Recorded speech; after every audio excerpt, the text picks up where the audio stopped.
Uma vez só. Uma vez só. A pergunta é como o senhor sobreviveu durante todo esse tempo do ponto de vista E manutenção de da integridade. manutenção da sua integridade. Mental, emocional. Por causa da pressão que o senhor, que todos sofriam todos os dias. Olha, se eu não estivesse com meu pai, eu talvez não teria tido a força que eu tive. Porque eu sabia que meu pai não tinha condição de lutar nessa situação, ainda mais que ele não podia falar. Então, quem me sustentou, primeiro, eu acho a força que todo ser humano tem para viver. Porque muitos prisioneiros, de fato, se jogaram nos fios eletrificados que cercavam o campo e preferiam morrer. Inúmeros nas conversas diziam: para que eu vou lutar, sofrer, fome, isso, aquilo, e mais vou morrer daqui a um mês? Vou acabar já. Muitos não queriam sobreviver nestas condições. E uma coisa curiosa que eu posso adicionar. Quando eu fui médico, os corpos vinham para mim. E, como todos no campo de concentração, eu olhava o que os mortos tinham nos bolsos. Porque às vezes, por exemplo, eu achei uma vez uma coisa que valia também $1 milhão, que é uma agulha. E quase todos os prisioneiros que tinham morrido ou por se jogar no fio eletrificados ou por outra maneira, tinham bilhetes de receitas de comida.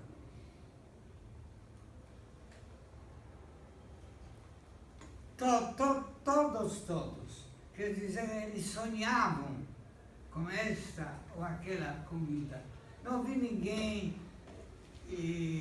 como um bilhete à minha esposa, não. Todos que tinham algum papel era comida. Porque o campo de concentração, falando de mim, como eu falei, fiz 20 anos de terapia para poder enfrentar o fato porque meu raciocínio ilógico é o seguinte: se eu sobrevivi, por que eu deixei minha mãe morrer? É um absurdo. É um absurdo em termos lógicos. Mas em termos psicológicos não existe absurdo. Posso lhe dizer mais.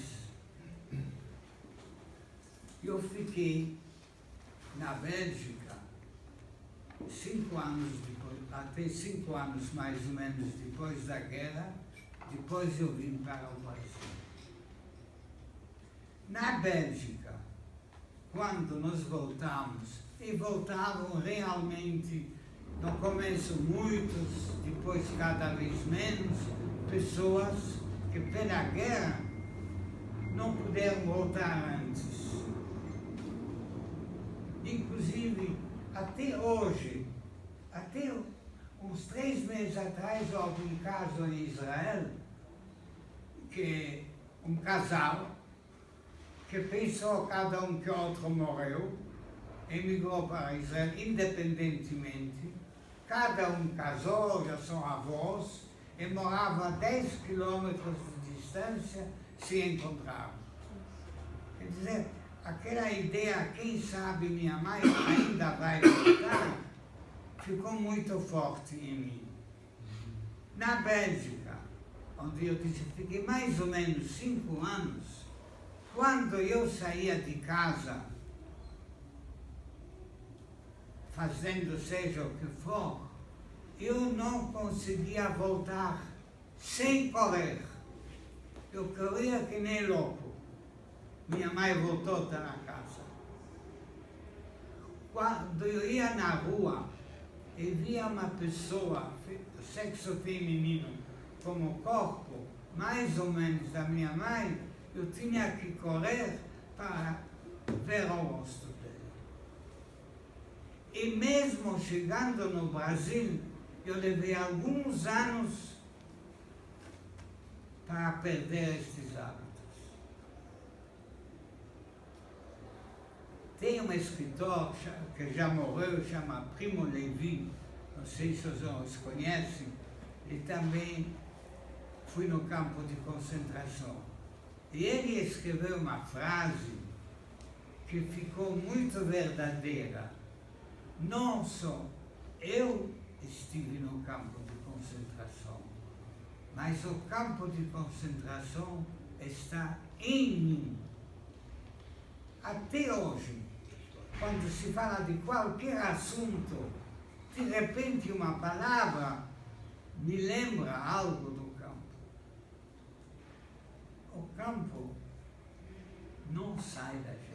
Não é passado, é presente. É verdade. Quem mais perguntas? O senhor chegou a voltar para a Bélgica, ou para o campo onde o senhor esteve, para, não sei, né, visitar ou tentar lembrar de algo, alguma coisa do tipo? O senhor voltou à Bélgica ou aos campos que o senhor esteve? É, claro. Nos campos onde eu estive, quer dizer, em Mauthausen, né, na matriz, eu fui 2 vezes. E o campo está exatamente assim como ele estava. Ficou como um tipo de monumento, não vou dizer eterno, porque nada é eterno neste mundo. E isto me deixa muitas vezes não conseguindo entender o movimento que existe no mundo inteiro, inclusive no Brasil, que o Holocausto não existiu. É só ir a Mauthausen, está lá. É só ir até lá. Mas o Hitler chegou em grande parte ao poder pelo ministro de propaganda que ele tinha, que era um gênio, que chama Goebbels. Ele criou o que hoje é comum, mas ele criou as assembleias, não de 20, de 100, de 50 mil pessoas, de milhões, de 1 milhão de pessoas, porque a psicologia da massa é totalmente diferente da psicologia individual. A massa se deixa levar. E ele disse uma frase que é conhecida até hoje, né? Vocês conhecem. Uma mentira repetida se torna uma verdade. E ainda hoje tem movimentos, o Holocausto não existiu. Sabe, quando os americanos entraram em Mauthausen, eles fizeram 3 coisas. Primeiro, chamaram todos os habitantes da aldeia de Mauthausen, que é o nome da cidadezinha, para entrar no campo para ver o que tem. Filmaram tudo. E mesmo assim, não aconteceu. Tem outra coisa. Muitas vezes se fala que o povo alemão não sabia nada. Sabia sim. Por quê? Nós vivíamos no campo. A grande maioria trabalhava fora. nós passávamos pelas ruas, na ida ao trabalho e na volta. Na ida, com roupas rasgadas, com excesso batendo na gente. Na volta, transportando alguns mortos que morreram. Ninguém viu. Nós trabalhávamos, eu também de vez em quando trabalhei, porque nem sempre eu tinha cargo. Junto em fábricas onde havia civis. Por exemplo, eu coloquei inicialmente, eu dizia que era torneiro, né? Nunca entendi. Então me colocaram uma vez num torno. Então era uma fábrica, tinha metade civis que trabalhavam e nós éramos auxiliares. Muitos dos civis nos ajudaram, trouxeram um pedaço de pão, uma roupa usável, mas viram. Quem não viu é quem não quis ver. E posso dizer mais uma coisa em relação a este tópico. Um dia, falando com o Messias, já pelo final da guerra, ele me disse, bom, meu nome lá era diferente, era Francisco. Franz, eu não entendo como Deus pode ser tão ruim. Como é que Deus pode fazer que Hitler perdesse a guerra? Este homem que se sacrificou pela humanidade. Este homem. E dizer isto no campo de concentração por uma vítima. Imagina como era o pensamento dos alemães. Parece louco. Bom, estou me Deixa ele perguntar. Como é que o senhor e a população viu a morte? Como é que o sentimento de morte que se tem? Bom, eu vou falar de mim. Não posso falar de outros. Eu convivi com mortos. Os mortos, eu falei que vinha lá no hospital, não no hospital, na área do hospital, aguardavam o caminhão para vir buscar, para serem cremados na matriz. Então, eles traziam caixões para colocar os mortos. E, para ter condições, eu sempre colocava dois num caixão. Mas às vezes não tinha caixão. O que eu fazia com os mortos? Eu os colocava que nem tijolos. Dois assim, dois assim, dois assim, dois assim. Eu vivi com a morte. Um dia, eu estava tão mudado que eu arrumei um pão inteiro.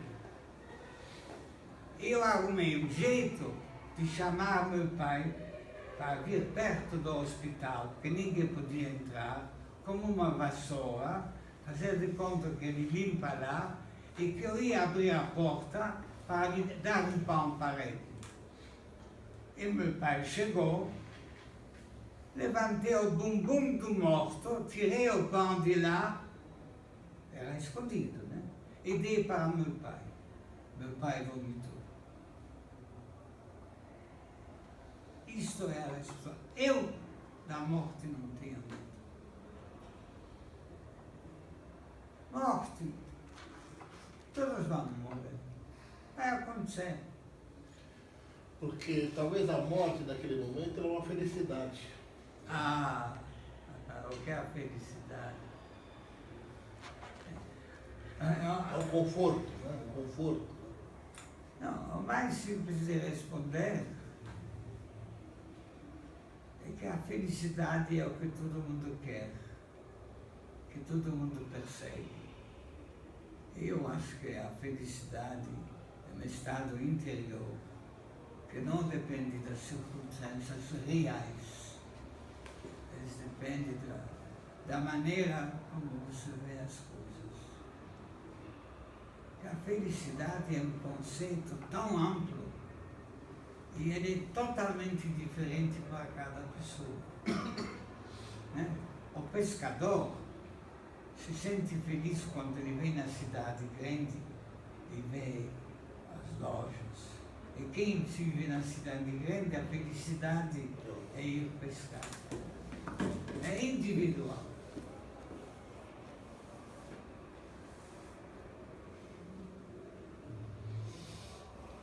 Agora, vocês, desculpa, aproveitem a oportunidade, porque não é todo ano que vai se trazer aqui uma figura como essa.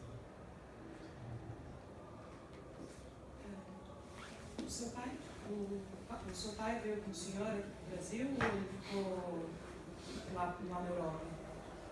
O seu pai veio com o senhor para o Brasil? É, nós viemos juntos. Não, nós viemos juntos. Quer dizer, na realidade, na Bélgica, depois da guerra, a primeira coisa que nós fizemos, tanto meu pai quanto eu, é voltar a uma vida normal. Eu logo casei, tive uma filha.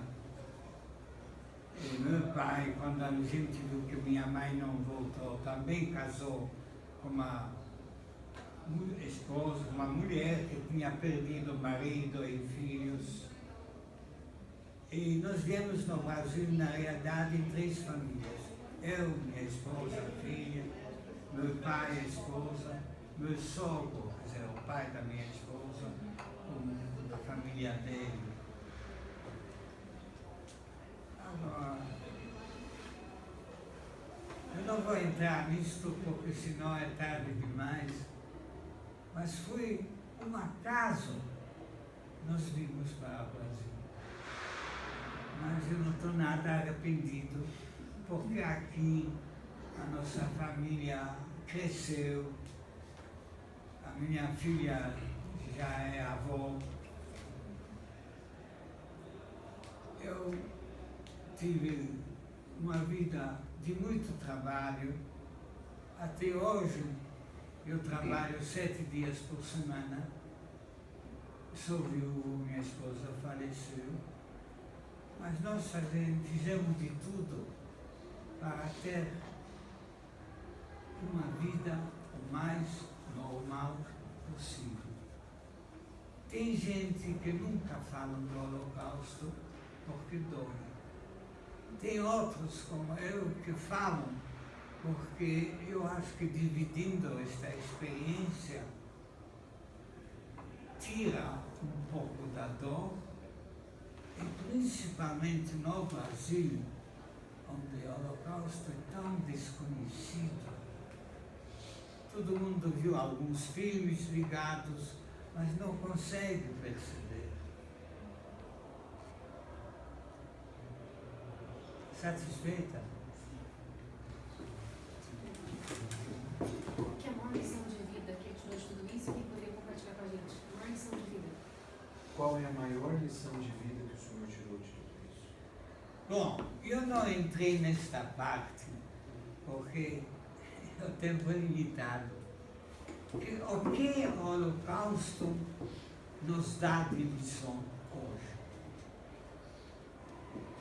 Ele tem diversos, na minha opinião pessoal, ele tem diversos pontos. Eu acho que o mais importante é quando você tem uma dificuldade que você acha que não tem solução, você tem que procurar alguma maneira, porque você tem que saber que de repente as coisas mudam de uma maneira que você nunca imaginou. Nunca pode perder a fé. Se você quer algo, tem que lutar por isso. Se você vê que é impossível, saiba que tudo muda, nada é eterno.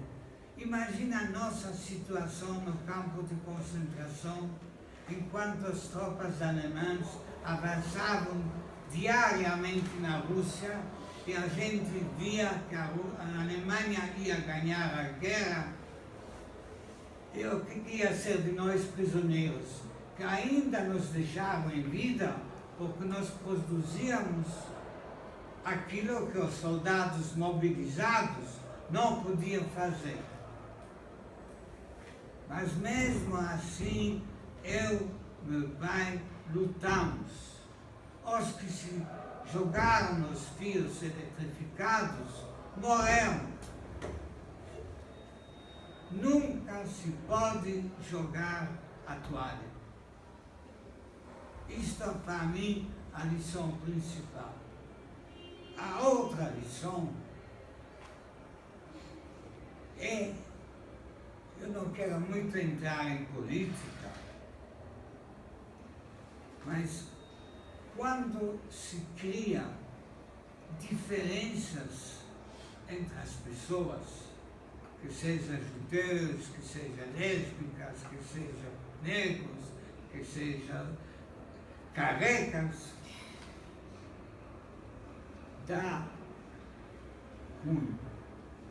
A gente tem que aceitar todos do jeito que estão. A gente não pode ficar alheio ao problema dos outros. Mas a gente tem que aceitar os homens feitos à imagem de Deus, independente de como eles são. São altos ou baixos. Estas são as duas coisas principais que eu aprendi. Porque tudo aconteceu por quê? Voltando para trás, Hitler usou o antissemitismo que existe no ar 2000 anos.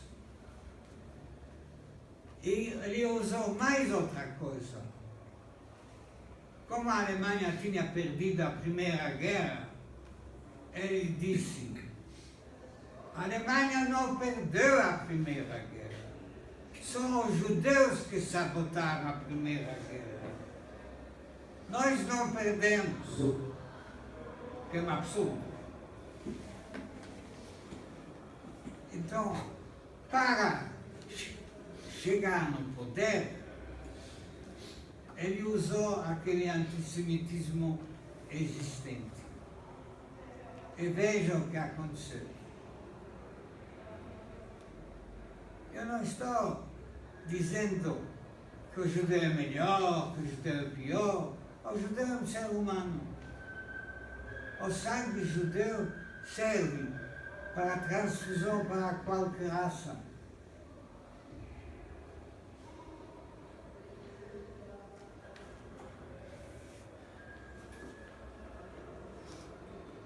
Vou fazer uma pergunta. No campo de concentração que o senhor estava, esse era um campo de concentração exclusivo para os prisioneiros de origem judaica, ou você tinha outros grupos sociais, homossexuais, ciganos, comunistas? Se havia uma interação entre esses diferentes grupos? No nosso campo não tinha. Não. Eu sei que era na mira da extinção tudo que você acabou de falar, mas não tinha. O que tinha um pouco diferente eram espanhóis que tinham sido colocados em campos de concentração muito antes, porque quando houve a guerra interna, né, a revolução na Espanha, você sabe... Tinha... eram prisioneiros da Guerra Civil Espanhola. Eram prisioneiros, eram os que eram contra o governo franquista. Eu não sei direito, mas tinha muitos espanhóis. E como eles eram muito antigos no campo, todos eles tinham cargos bons. Mas eram gente muito boa.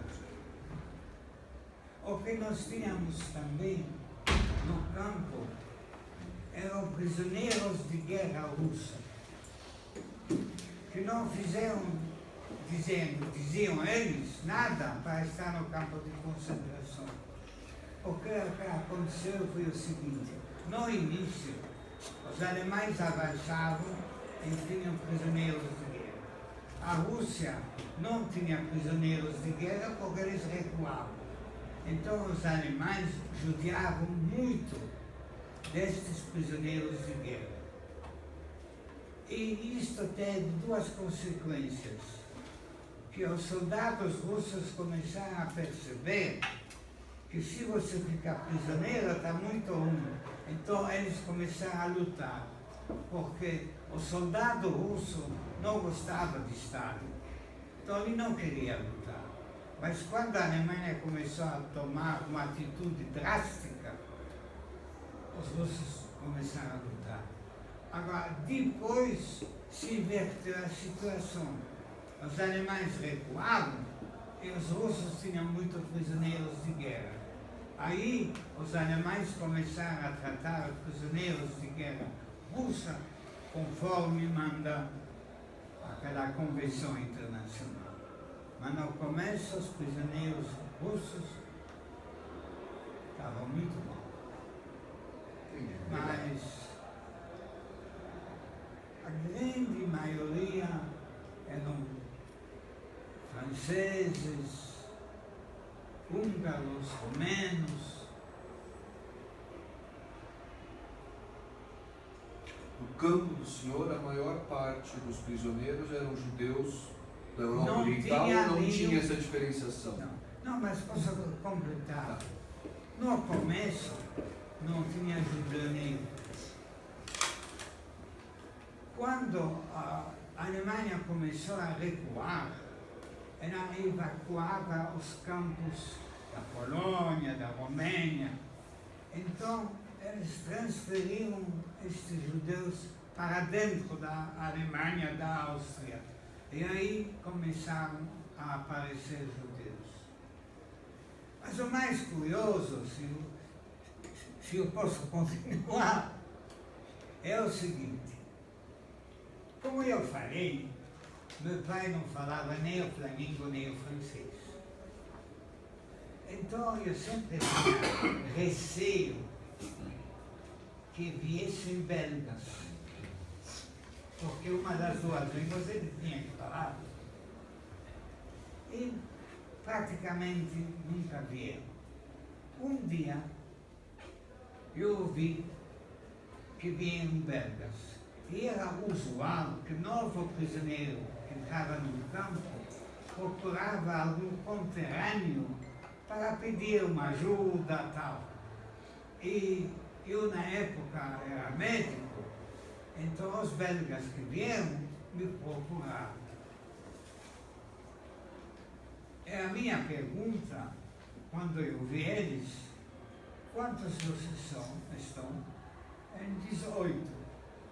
Mas aqui eu vejo só 7. Quem é o oitavo? Ah, é um rapaz tímido. Bom, se vocês querem ajuda, eu quero ver os 8. Você é o oitavo.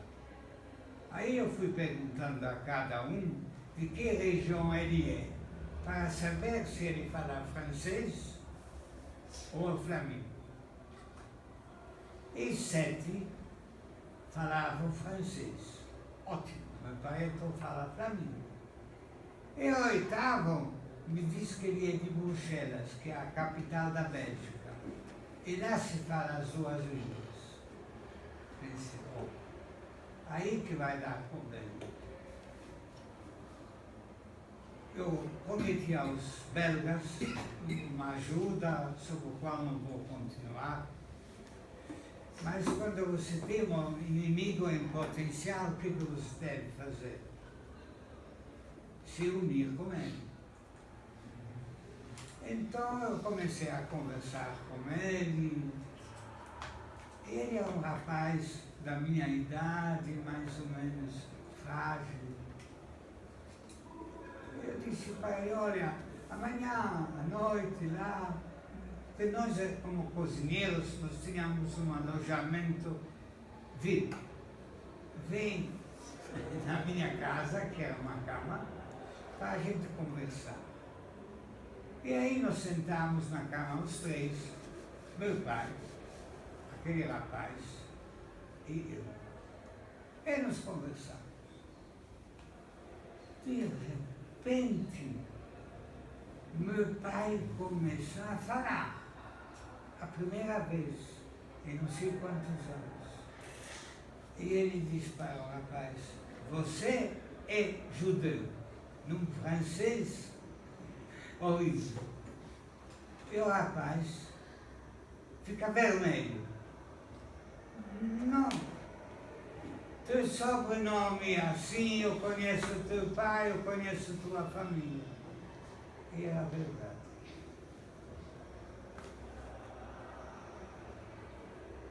E nós ajudamos ele, porque era muito fraco. Na época nós éramos cozinheiros, trabalhávamos na cozinha. E eu tinha prometido para os belgas um lugar para vir e eu trazia lá batatas. Porque nós, trabalhando na cozinha, a coisa, nós tínhamos calção comprido, não chama isso. Bermuda? Não bermuda, mas que embaixo da calça. Bom, Eu conheço por mijão. Cueca. Mijão. sim. É o nome dessa calça. É uma calça de meio de lã, de linho, que fica por baixo da calça. Exato. Nós chamamos de mijão. Cirola. Ceroula. Ceroula mais bonito. Bom, desculpe, meu Não, mas ceroula é um termo mais bonito que mijão. Então nós amarrávamos a cirola embaixo, para não cair, e nós saímos com batata. Era arriscado, porque se algum excesso pegasse, ou nos matava na hora, ou nos jogava fora da cozinha, que era igual a uma sentença de morte. Mas, então, nós demos, não lembro quanto, como, também tinha uma época que nós conseguimos sair com um botijão de sopa. São 50 litros de sopa da cozinha. Como vocês escondiam isso? Saímos, porque no fim começou uma desorganização. Ah, isso já no processo de final da guerra com o avanço russo. Não, porque é o seguinte, imagina o excesso. Ouvindo os canhões americanos a 10 quilômetros. O que ele vai fazer? Está pensando em queimar qualquer prova contra ele e fugir. Entende? Então ficou desorganizado. Nós saímos com botijão de sopa. Mas este rapaz, sendo conhecido, a gente ajudou mais. Nós dávamos batatas de quem ele dependia, do chefe do trabalho dele, depois ele ficou pior, demos batatas para o médico do hospital. Quando fomos libertados, ele quase não andava mais. Nós pegamos, eu e meu pai, já éramos livres, fomos até a estrada, e quando passou o primeiro jipe americano, nós paramos o jipe. Eu falo bem inglês. Eu expliquei, olha, um sobrevivente que está mal, leva ele no hospital. Eu sei que ele foi no hospital. Depois da guerra, ele voltou na Bélgica. Ele se formou advogado. E agora vou contar. Eu peço licença. Bom, meia-noite falta.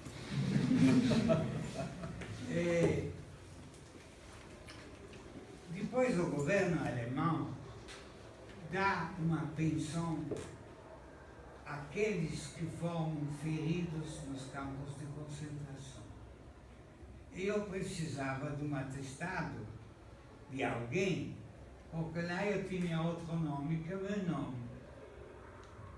Eu escrevi para ele e ele me mandou atestado. Mas, como ele tem mais outras histórias que não vou entrar, mas nem sei mais a pergunta, foi o que eu falei, eu vou falando. Não, respondeu. Você ia fazer uma pergunta? Eu queria saber, o senhor comentou que havia dentro dos campos hierarquias entre os próprios prisioneiros. Entre os povos. Entre os prisioneiros, hierarquia. Sim, eu falei que tinha uma hierarquia. Tinha primeiro o chefe de campo, prisioneiro, o secretário dele. Depois, tão louco como pode parecer, era o cabeleireiro de homem, como chama? Barbeiro.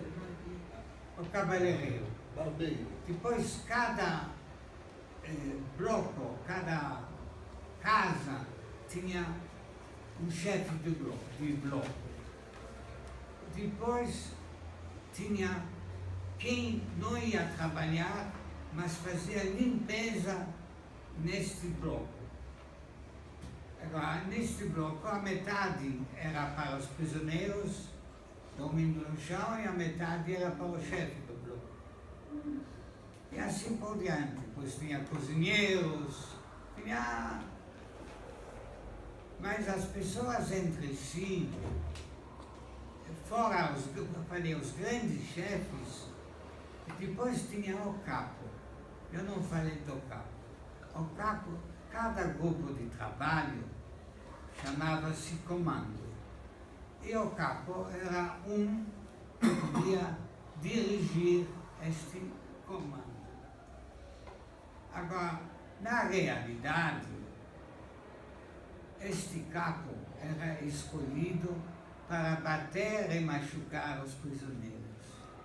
Porque a produção, fora no campo, que os alemães tinham real interesse na produção, não importava. E muitas vezes a gente pegava terra daqui para pôr lá, e depois de lá para pôr de volta.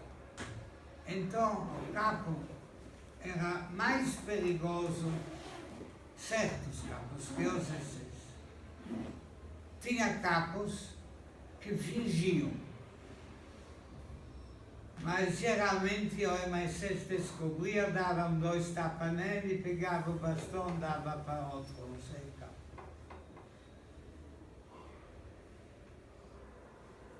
Isto, portanto, tinha uma hierarquia. E a solidariedade? O senhor comentou do seu pai e comentou que ajudou o rapaz que era muito fraco. Entre os prisioneiros havia uma solidariedade? Entre os prisioneiros havia uma solidariedade? Sim e não. Mais não do que sim. Porque todo mundo... O campo de concentração, não sei, hoje se lê ainda livros de science fiction, não é? Saiu de moda.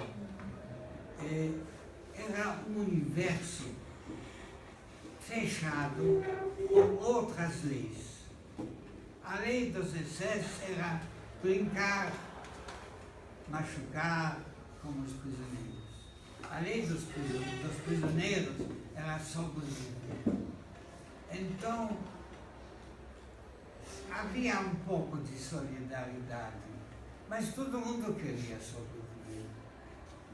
Não é que um ia fazer mal para o outro, mas cada um cuidava de si.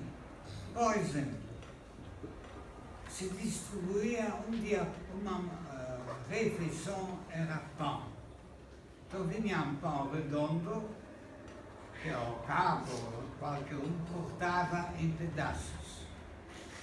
É evidente que um pedaço era um pouco maior, um pedaço era um pouco menor. Lá você via a rivalidade dos prisioneiros. Porque quando estavam em fila e o seguinte via que ia receber um pedaço pequeno, ele empurrava todo mundo, tentava fazer de tudo para sair desta fila. Sabe, era uma luta pela sobrevivência. Cada minuto, como contei a história do meu pai, estava fazendo nada, mas ele estava no lugar errado. A única coisa que tinha sim de solidariedade é que no grupo que entrou no campo de concentração, com licença,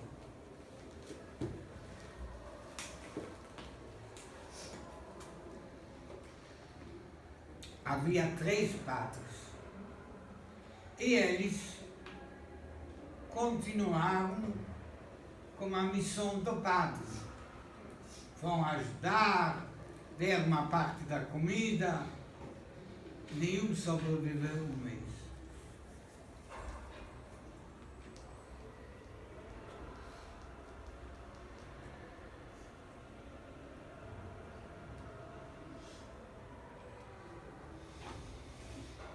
Elias, ele vai dar um livro ao professor, vai autografar, né? Não vai ser que vai falar mais alguma coisa? O senhor gostaria de falar mais alguma coisa? Como? O senhor gostaria de falar mais alguma coisa? Não, já falei. Não, Não, falei de tudo. O senhor trouxe esses livros, né? Sim. Então, Esses livros eu deixo aqui com os senhores para distribuir da maneira, sei se tem uma biblioteca, se quer fazer um sorteio, não sei. O professor, ele disse, só, vamos deixar com o professor autografar e os demais, depois o professor decide. Né? Pode deixar aqui, né? Nosso professor é o professor Francisco. Se o senhor puder fazer. Porque ele não comercializa esses livros. Ele é Ao professor Francisco. Não, na minha idade tem que ter autógrafo. Ah, ok. Sem dúvida. Não fica. ele fica que ele não comercializa os livros. Ele faz O senhor Michel não comercializa.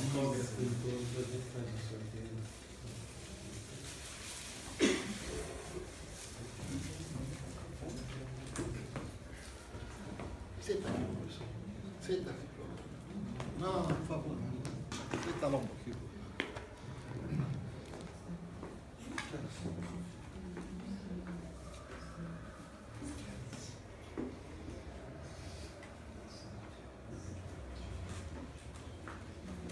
Professor, dentro depois de uma bola que tem 15 minutinhos de intervalo.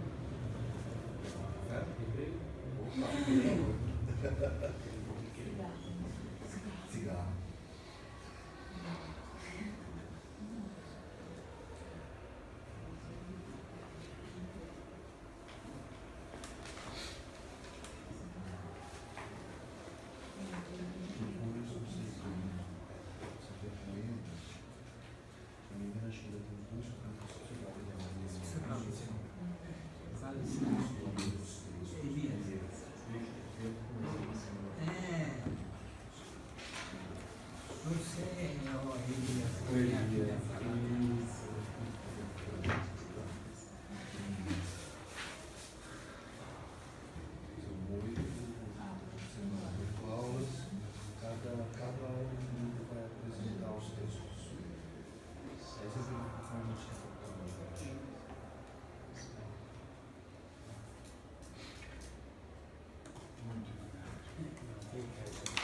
Você quer alguma forma? Não quero.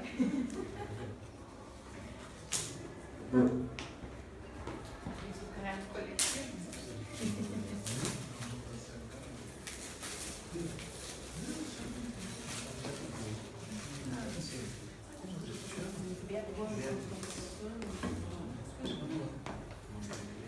Elias, antes da para fazer um intervalinho, eu queria, em nome da turma, dessa turma, e da USP, do departamento, agradecer. Muitíssimo. Museu no fim. Museu. Vamos fazer um intervalo de 15 minutos. A gente volta depois. Caminhar.